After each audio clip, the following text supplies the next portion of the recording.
All right, let's dive in. Today, we're going to talk about a piece of technology that could completely change how money zips around the planet. And, maybe more importantly, why the biggest banks in the world are paying very close attention. So let's start with a question that honestly is kind of baffling. You can stream a 4K movie instantly from halfway across the world, right? So why on earth does sending money to another country feel like it's being sent by carrier pigeon? We're talking 3 to 5 days. It's slow, it's expensive, and it points to this massive, hidden clog in our global financial pipes. And that clog, that problem, is at the heart of what we're talking about first. This isn't just about a slow system. No, we're talking about something that is wildly inefficient, costing banks, and let's be real, you and me, an absolute fortune. Okay, so this is what the current system, called SWIFT, actually looks like. When you send money abroad, it doesn't just go. It doesn't fly from your bank to their bank. Nope. Think of it like a package getting handed off between a whole bunch of different post offices. Each one adds time, each one takes a little cut. It's a relay race, and it's a slow one. Now, to even make that clunky relay race work, banks have to keep piles of cash stashed in accounts all over the world. And look at this number. We're talking about $5 trillion. That's money that's just sitting there, locked up, doing absolutely nothing but waiting for a payment to come through. It is a colossal drag on the entire financial system. So you might be thinking, hang on, isn't this the exact problem that crypto and blockchain were supposed to fix? And you'd be right, they almost did. But that new technology came with this one giant catch, a fatal flaw that made it a total no-go for any serious financial institution. This chart lays it out perfectly. It's what you could call the institutional trilemma. You've got 3 things you want: speed, low cost, and privacy. With traditional banking, sure, you get privacy, but it's slow and expensive. With a public blockchain like Bitcoin or Ethereum, wow, you get blazing speed and super low costs, but you get zero privacy. Every single transaction is out there for the world to see. And for a bank, that's just not going to work. Not ever. And this is exactly why. I mean, just imagine if JP Morgan sent Goldman Sachs $50 million on Ethereum. Everybody would see it. Think about the kind of business secrets you could uncover. You'd know who their biggest clients are, what they're investing in, their entire business strategy. It would all be laid bare.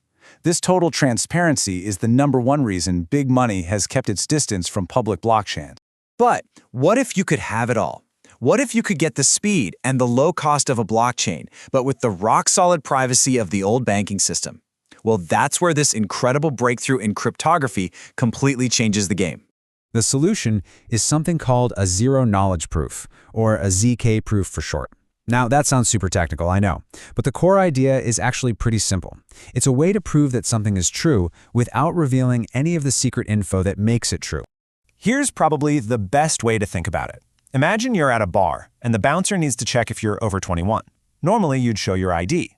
But with a ZK proof, you could prove you meet the age requirement without ever showing them your ID. The bouncer would learn the one thing they need to know. Yep, this person is old enough, but they wouldn't learn your name, your address, or your exact birthday. It's magical, right? It's selective disclosure. So, what does this actually unlock for a bank? Well, think about it. They can prove to a regulator that they've done all their anti-money laundering checks without ever revealing sensitive customer data. They can prove they have enough cash for a huge payment without showing their entire bank balance. It's a technology that gives you trust without you having to give up confidentiality. A total game changer. Okay, so this brings us to the main character in our story today. We've got the problem, right? And now we have the technological solution. So who's actually going to use it? Well, one project has been quietly building the relationships and the infrastructure to do exactly this for years, and that's XRP. XRP's version of this privacy magic is called the DNA protocol. It's basically a special layer built right on top of the XRP network designed specifically to solve that institutional trilemma we just talked about. And hey, this isn't just some theory on a whiteboard. Ripple, the company behind XRP, has been making powerful friends for years. We're talking about a network of over 300 financial institutions already.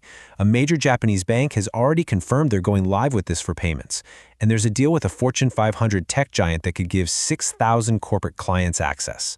So the groundwork for adoption, it's already been laid. Now, when you put XRP next to the competition, its unique position becomes crystal clear. Take a look. Sure, some others are fast, but they don't have this privacy layer that's coming. You've got Bitcoin, which has regulatory clarity but zero banking partnerships.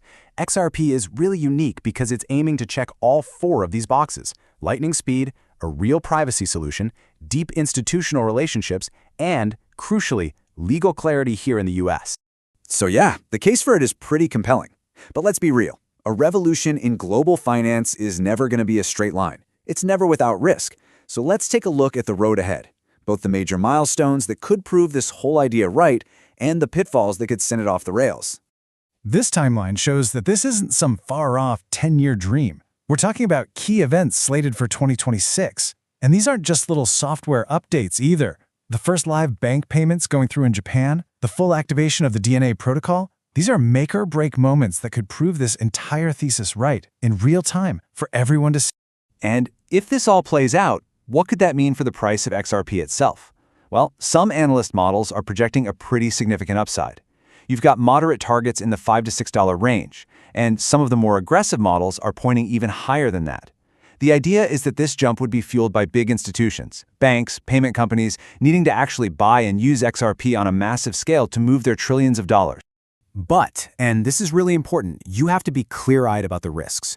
First, the technology could hit delays. That happens. Second, there's the bridge currency problem.